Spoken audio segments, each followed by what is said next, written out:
Welcome to Teen Vogue's Woke List, a roundup of today's top headlines you have to know. On Thursday, the Senate voted 98-2 to impose sanctions against Russia's North Korea and Iran, and part of that bill's passage makes it hard for President Donald Trump to roll the sanctions back. The bill puts Trump in a tough spot. Either he vetoes the measure, which would likely draw criticism related to the FBI's investigation into Russia's involvement in the 2016 election, or he limits his relationship with Russia's and the other adversarial countries. Read more at the New York Times. The head of the Boy Scouts apologized for President Trump's speech at the National Jamboree. Trump spoke at the annual gathering of Boy Scouts on Monday, and his speech quickly became political.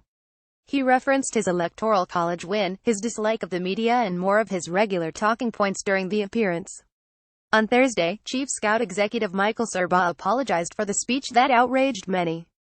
"I want to extend my sincere apologies to those in our scouting family who were offended by the political rhetoric that was inserted into the Jamboree," he wrote in a statement. "For years, people have called upon us to take a position on political issues, and we have steadfastly remained nonpartisan and refused to comment on political matters.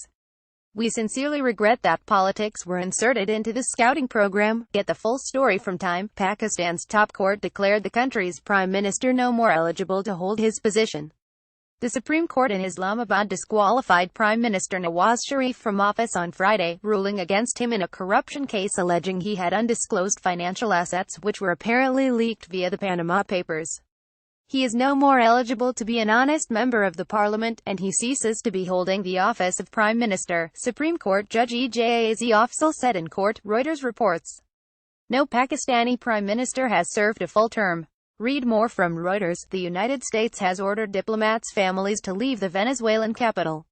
After months of violence and protests over the subject, a vote is expected on Sunday whether to start overhauling the country's constitution. Ahead of that vote, the U.S. has ordered families of diplomats to leave Caracas, and is limiting the movement of diplomats who remain in the country's capital. Get the full story from NBC News. White House Communications Director Anthony Scaramucci went on a profanity-laced tirade against fellow members of the government in a call to a New Yorker reporter.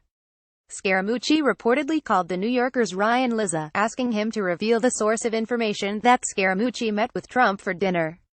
In the interview published on Thursday, Lizza reports Scaramucci convinced himself it was White House Chief of Staff Reince Priebus who leaked the information, then vowed to fire everyone until he learned the source of the leak.